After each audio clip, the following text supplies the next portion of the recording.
You know what else we don't usually see this time of year? What? Chris Paul. Victory is a necessity. Hey, victory is in my destiny. What's going on, everybody? Welcome into First Take, Your Take, exclusively on Facebook Watch. Thanks for being with us on this Feel Good Friday. But on a Monday show, we posed the question, which playoff duo would you like to have? And on that note, we welcome in this week's winner, Ray Lynn of Jacksonville, North Carolina. Ray, thank you so much for being with us. Thank you guys for having me. All right, guys. Ray, without a ray of hope right now. Oh. Max. We shall see, Max. Let's get right into the topic at hand. Ray, you said KD and Steph are the best duo. Tell us why. I don't think there's another answer. I want to address Max real quick because on Monday he said, well, because Harden and CP3 are hungry. And then when the fans' votes came in and 70% of the fans said KD and Steph, he said, well, they got it right. So that's the MC Max over there, the king of hedging his bets. But again, KD and Steph, I call them the best duo because individually they're both great. You're talking about guys that won 3 out of the last 4 MVPs. In the history of the NBA, only like 8 players have shot 50, 40, 90, at least playing 2,000 minutes. Both of them are on that list. And this year they were both very close. KD went 51, 42, and 89. Steph went 49, 42, 92. So individually, these guys are both great. And on top of that, they play extremely well together. Whereas I don't think CP3 and Harden play well together as much as people like to say. But I'm going to let Max go ahead and chime in and state his case. Well, first of all, for the false branding accusations that you hurled my way, in fact, sometimes things are nuanced, and it's not so easy as, black and white, up or down. The fact of the matter is, KD and Steph are the answer generally. If you say, who's the more talented duo? KD and Steph win that argument. But if we're talking about this series, which we are, because they're facing each other, then the answer is CP3 and James Harden.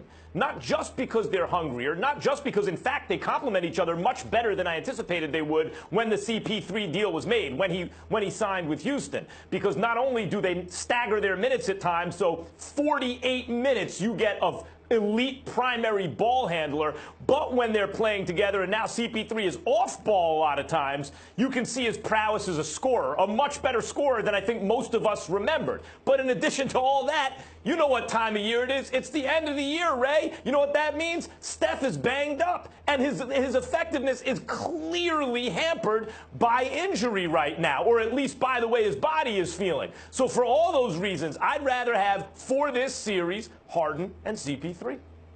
It's very interesting that you said Steph is banged up because when this question came out Monday, nobody was talking about Steph being banged up. He had a pretty bad game 1 and 2, so now the fans and media are saying he's banged up. He may be, he may not be, but that wasn't the case Monday. And let me correct something. CP3 and James Harden don't play well together. Like you said, they stagger their minutes. I don't know if you saw my whole take, and I explained.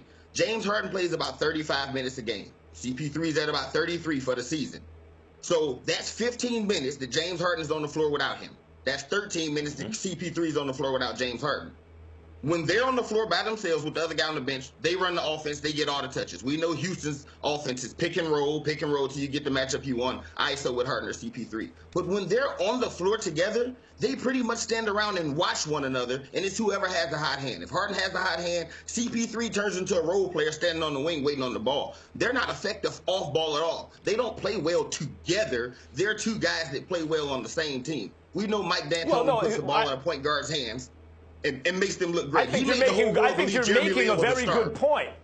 You're making a very good point, but I don't think you're just asserting the conclusion. I don't think you've proven the conclusion. Theoretically, you might be right. Like, how is that improving each other's play? How is the whole greater than the sum of its parts? But when you are scoring per possession on ISO plays and pick and rolls, the way that CP3 as the primary ball handler is, and the way Harden, as the primary ball handler, is, they're so absurdly effective, it's kind of hard. You're kind of punishing them for not being even more effective when they're on the floor together. But the question really is not how they play the two-man game. The question is the effect they have on the ability of your team to win games.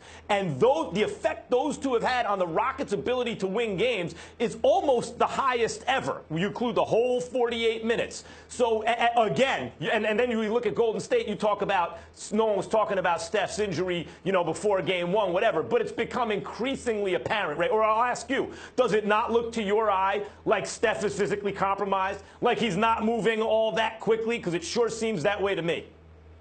It does, but let's keep in mind this question was asked Monday. Coming off the New Orleans series, nobody was saying Steph looked bad. Nobody was saying that. So when you answered this question Monday, we weren't talking about Steph Curry's injuries. We were talking about the best duo left in the playoffs. Now, and you know what I was thinking, yes. right? What were you and you know what next? I was talking about? The fact that Steph, late in the season, is never quite the normal Steph even. Some guys, like LeBron, in recent history, have elevated under pressure. Some guys stay the same under pressure, and some guys get worse. And the only thing the injury shed light on to me is it reminded me, you know what? Steph is slightly built. He's roughed up in the playoffs. He has a lot of responsibility on the team. And this time of year, a lot of times he's physically compromised, which could explain the diminished productivity. But if you don't want to go to physically compromised, at any rate, by the time we get to this time of year, in the finals or against the team he needs to beat, we have seen this time and again. Steph is not quite Steph. Usually. And I had a feeling that CP3 and Harden's hunger, having never won a title, would make them at least their normal versions of themselves. You know what else we don't usually see this time of year? What? Chris Paul. We don't usually see him this time of year. In fact, this is the first time ever we've seen CP3 at this point in the season. You know who else we usually don't see this time of year? Harden and D'Antoni. Yeah, well, Harden, D'Antoni, and CP3. These are the guys we're not normally talking about come June. So I don't know what made you think that they're hungry now, as if they haven't been hungry because before. look where they are. Hungry. Where are they? No, because look where they are. In the past, look, CP3 has underachieved in the past, and I've gotten on him about it. James Harden at times has had that deer in headlights look in the playoffs. I've gotten on him about that. D'Antoni too. Not at times. Not just at times. When it matters the most, James Harden shrinks. Absolute fact. Right. I agree with that. All three of those guys that I just mentioned, coach and two-star players, have been somewhat less for different reasons of their best selves. But I looked at them this season, and I had a feeling something would be different. The way they were clicking when they had the whole team together, the kind of hunger that they were projecting, the fact that CP3 was bringing mental toughness to the defensive side of the ball.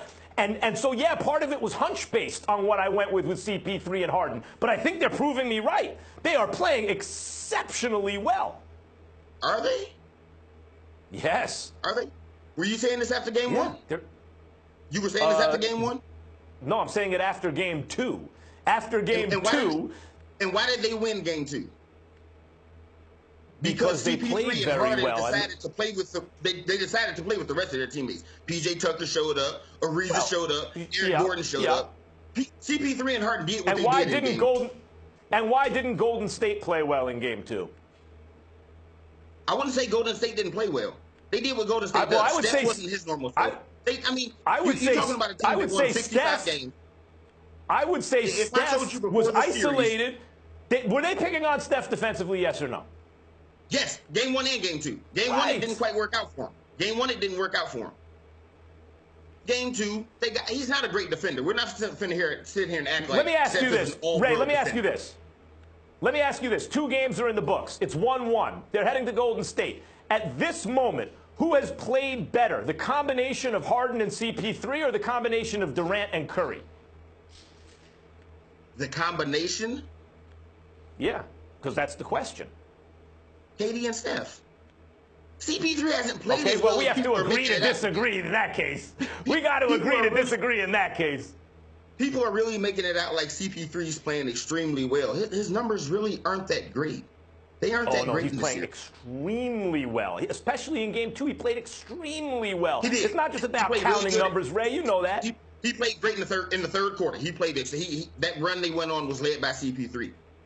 Other than that, yeah, man. what are we talking about? Guys, this is fun, but it's about that time to wrap it up. Ray, I like you. Let me just tell you that. A lot of spice, a lot of fire. What did you guys think? Write us with your final takes in the comment section below. And remember, you could be next week's winner and get your chance to debate with Stephen A. or Max. So join us on Monday afternoon at 3 p.m. Eastern Time for First Take Your Take on Facebook Watch to see what next week's topic will be. Also, don't forget to watch First Take Monday through Friday, 10 a.m. Eastern on ESPN. Monday's show will be lit. A lot to get into. Enjoy the games. Have a wonderful weekend. We'll see you then.